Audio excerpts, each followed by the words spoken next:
안녕하세요. 건강백서입니다. 여러분, 하루에 물 얼마나 드시나요? 아휴, 난 맹물은 도저히 못 마시겠어. 그냥 보리차나 둥글레차 마셔. 이렇게 말씀하시는 분들 정말 많습니다. 실제로 보건복지부 발표에 따르면 물 충분 섭취자 비율이 감소 추세라고 해요. 반면 커피, 가당음료, 차로 대신 수분 섭취를 하는 사람이 증가 추세라고 합니다.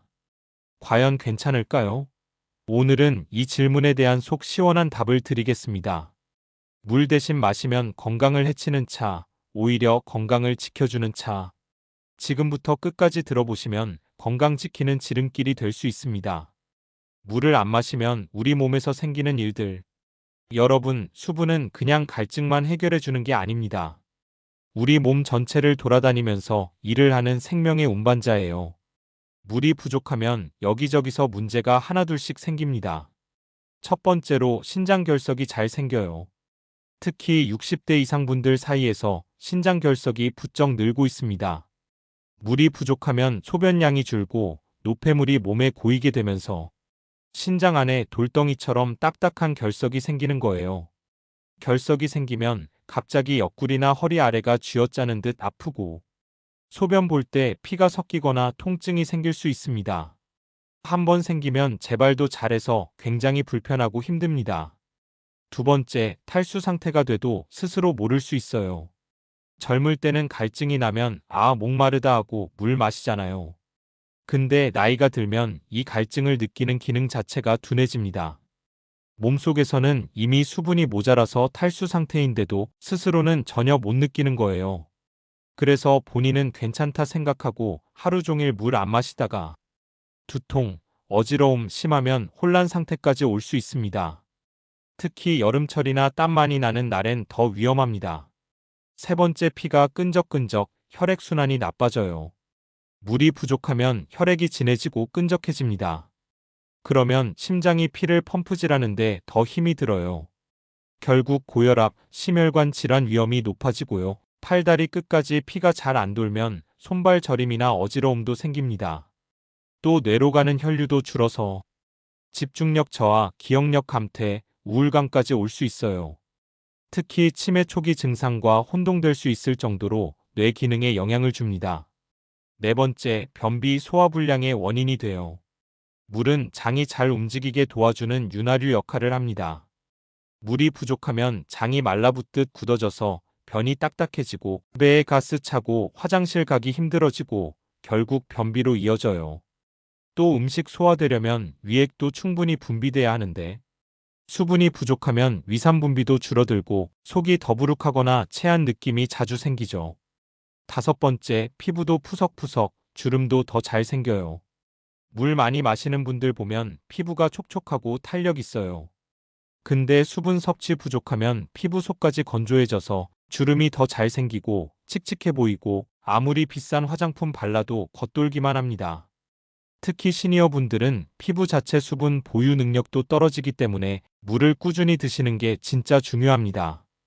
여섯 번째, 체중 관리 혈당 조절에도 영향이 있어요. 물을 충분히 마시면 포만감도 생기고 군것질이나 단 음료 마시는 빈도도 줄어요. 그런데 물 안 마시면 자꾸 당 떨어지는 느낌, 입이 심심한 느낌 들어서 단 걸 더 찾게 되고 혈당이 오락가락할 수 있습니다. 게다가 수분이 부족하면 몸이 신진대사를 천천히 돌려서 에너지 소모량도 줄어들어요. 결국 살은 더 잘 찌고 혈당은 더 쉽게 올라가는 구조가 되는 거죠. 일곱 번째, 약효도 떨어지고 부작용 위험도 올라가요. 여러분 약 드실 때 보통 물 한 모금만 드시죠? 근데 약은 물을 충분히 마시고 먹어야 제대로 흡수되고 위장 자극도 줄어요. 물을 적게 마시면 약 성분이 몸속에서 천천히 흡수되거나 위장 점막을 자극해서 속이 쓰릴 수도 있어요. 특히 소염진통제나 혈압약, 당뇨약 드시는 분들은 꼭 물 충분히 드시면서 약 복용하셔야 해요. 물 이야기 쭉 들으시다 보니까 물을 잘 마셔야겠다는 건 알겠는데, 그래서 내가 물 대신 마시는 차들은 괜찮은 건가? 이런 생각 드시는 분들 계실 거예요. 그런데 우리가 매일같이 물처럼 마시는 그 차들, 종류에 따라선 오히려 건강에 해가 될 수도 있다는 거 알고 계셨나요? 지금부터는 물 대신 마시면 안 되는 차들 왜 그런지 하나하나 자세히 알려드릴게요. 에이, 이건 몸에 좋은 거라던데? 하셨던 분들 생각이 바뀌실 수도 있습니다. 잘 들어보세요. 물처럼 마시면 안 좋은 차들. 첫 번째, 옥수수 수염차. 옥수수 수염차 다들 한 번쯤 마셔보셨죠? 부종 빠진다, 다리 안 붓는다 이런 얘기 듣고 많이들 드시잖아요. 특히 여름 되면 냉장고에 넣어두고 물처럼 꺼내 마시는 분들도 많고요. 근데 이 옥수수 수염차는요, 칼륨이 되게 많아요. 칼륨이 뭐냐면 우리 몸에서 나트륨하고 균형을 잡아주는 미네랄인데 신장이 건강한 분들한테는 괜찮아요. 그런데 신장이 약하신 분들, 예를 들면 만성 콩팥병 있으신 분들은 칼륨 배출을 잘 못하거든요. 그럼 피 속에 칼륨이 너무 많아져서 심장에 무리가 갈 수 있습니다. 심한 경우엔 심장 박동이 불규칙해지고 심정지 위험도 있다고 합니다. WHO에서도 고령층은 칼륨 섭취 조절을 꼭 해야 한다고 강조하고 있습니다. 농촌진흥청에서 실시한 실험에서도 이뇨작용이 너무 강하기 때문에 심장과 신장이 약한 분들은 과다 섭취를 주의해야 한다고 합니다. 즉 부종에 도움될 순 있지만 그게 물 대신 마셔도 된다는 말은 절대 아니에요. 두 번째, 녹차 그리고 홍차. 녹차나 홍차는 몸에 좋다는 이미지가 정말 강하죠. 항산화 작용도 있고 노화 방지에도 좋다는 말 많이 들어보셨죠? 맞습니다. 차에 들어있는 카테킨이라는 성분이 항산화 작용을 해서 혈액순환에도 좋고 콜레스테롤 낮추는 데도 도움이 돼요. 근데 문제는 바로 카페인이에요. 이게 우리가 흔히 아는 커피에 들어있는 카페인과 똑같은 성분인데요. 나이가 들수록 이 카페인을 대사하는 능력이 떨어집니다. 그래서 잠 못 자고 두근거리고 속이 쓰리는 증상이 생기는 거죠. 특히 약 드시는 분들은 더 조심하셔야 합니다. 철분제나 고혈압약, 위장약을 녹차와 같이 마시면 약 성분 흡수를 방해할 수 있거든요. 그래서 WHO에서도 고령층은 하루에 카페인 300mg 이하로 제한하라고 권고하고 있습니다. 결론적으로 녹차나 홍차는 하루에 한두 잔, 그것도 연하게 우린 차로만 마시는 게 좋아요. 세 번째, 헛개나무차. 간 보호에 효과적인 헛개나무차. 특히 술 드신 후 숙취 해소용으로 많이 찾으시죠? 헛개나무에는 사포닌이라는 성분이 있는데 이 성분이 간세포의 재생을 돕고 체내 독성 물질을 빠르게 분해하는 기능을 합니다. 그래서 헛개나무차를 마시고 피로 회복에 도움이 된다는 분들도 계세요. 그런데 문제는 간이 이미 약한 분들, 특히 간 수치 높거나 지방간 있으신 분들은 오히려 간에 부담이 될 수 있습니다. 헛개나무 추출물이 간에서 해독작용을 유도하다 보니 오히려 간이 쉬질 못해요. 그래서 간질환이 있거나 간 수치가 높은 분들에게는 오히려 간독성을 유발할 수 있다는 점을 주의해야 합니다. 또 과도하게 섭취할 경우 간경화, 간암 등 중증 간질환으로 이어질 수 있음을 꼭 주의하시기 바랍니다. 그래서 간에 좋다고 물처럼 드시는 건 절대 안 됩니다. 네 번째, 둥글레차. 둥글레차는 고소하고 순해서 물처럼 마시기 딱 좋다고들 하시는데요. 이 차에도 주의할 점이 있습니다. 둥글레에는 사포닌과 베타시토스테롤이라는 성분이 들어있어서 콜레스테롤 수치를 낮춰주고 혈관 건강에 도움되는 건 맞습니다. 그런데 문제는 이 안에 소량의 카페인 유사 성분이 들어있고 심장 박동을 빠르게 할 수 있는 강심 성분이 있어서 고혈압 있으신 분들, 심장질환 있으신 분들한테는 무리가 될 수 있어요. 특히 둥글레차를 진하게 우려서 하루 종일 드시는 경우엔 더 조심해야 해요. 그래서 이 차는 물처럼 마시는 것보단 한 잔씩 기호용으로 드시는 게 안전합니다. 다섯 번째, 감잎차, 민들레차, 팥물. 이런 전통 차류들도 한약재처럼 몸에 좋을 것 같죠?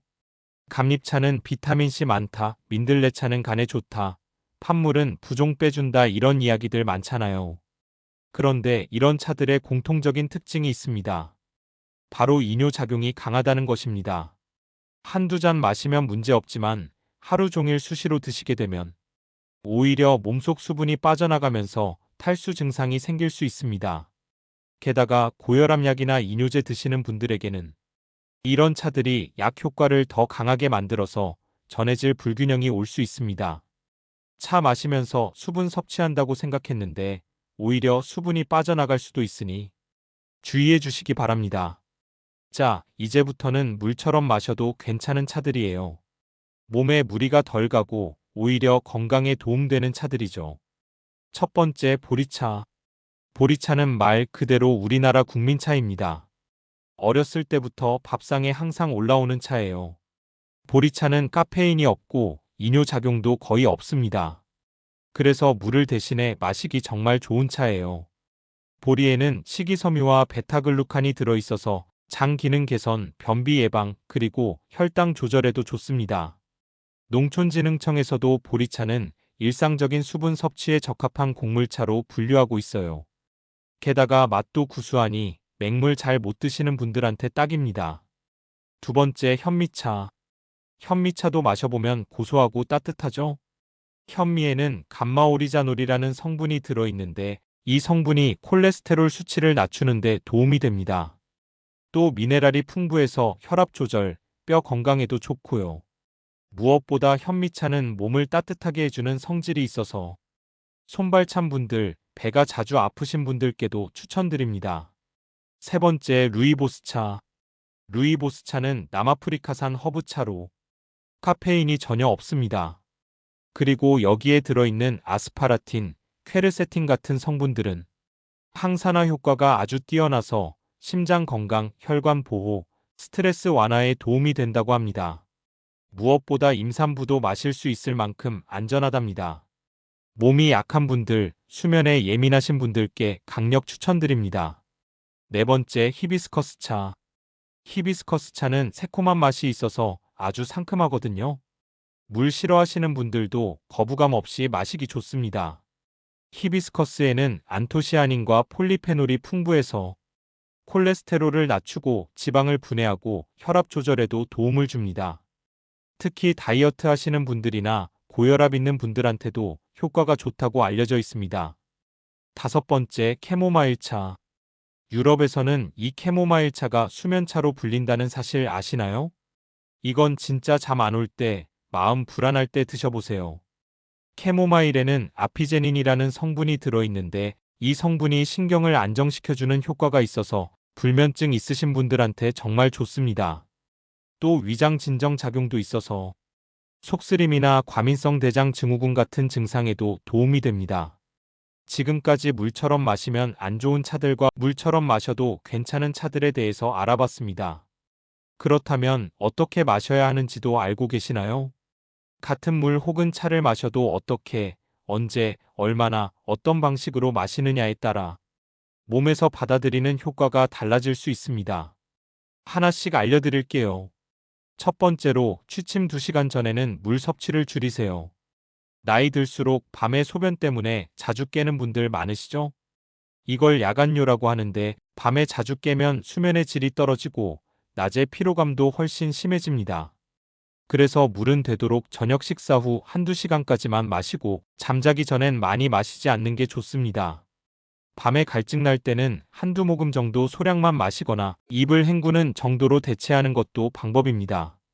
두 번째, 여름엔 벌컥벌컥 말고 조금씩 자주 마셔야 합니다. 이제 날씨 더워지잖아요. 덥다고 차가운 물 벌컥벌컥 마시는 분들 많으신데요. 이게 오히려 위장에 부담이 갈 수 있어요. 특히 중장년층 이상은 위장 기능이 약해져 있기 때문에 냉수보다는 미지근한 물이 훨씬 좋습니다.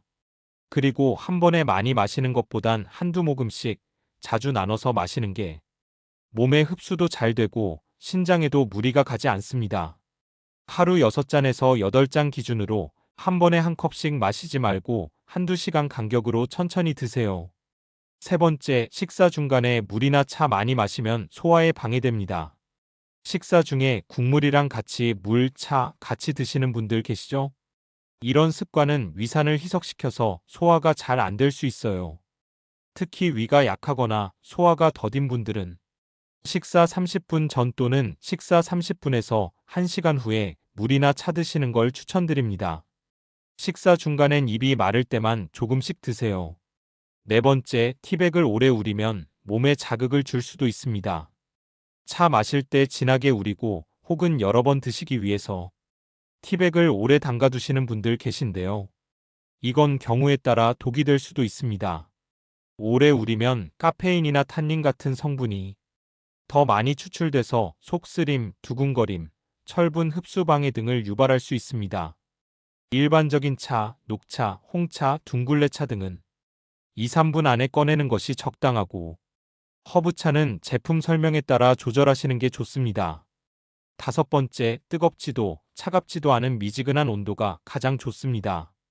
몸이 약하거나 위장이 예민하신 분들은 차가운 물이나 너무 뜨거운 차는 오히려 속을 자극할 수 있습니다.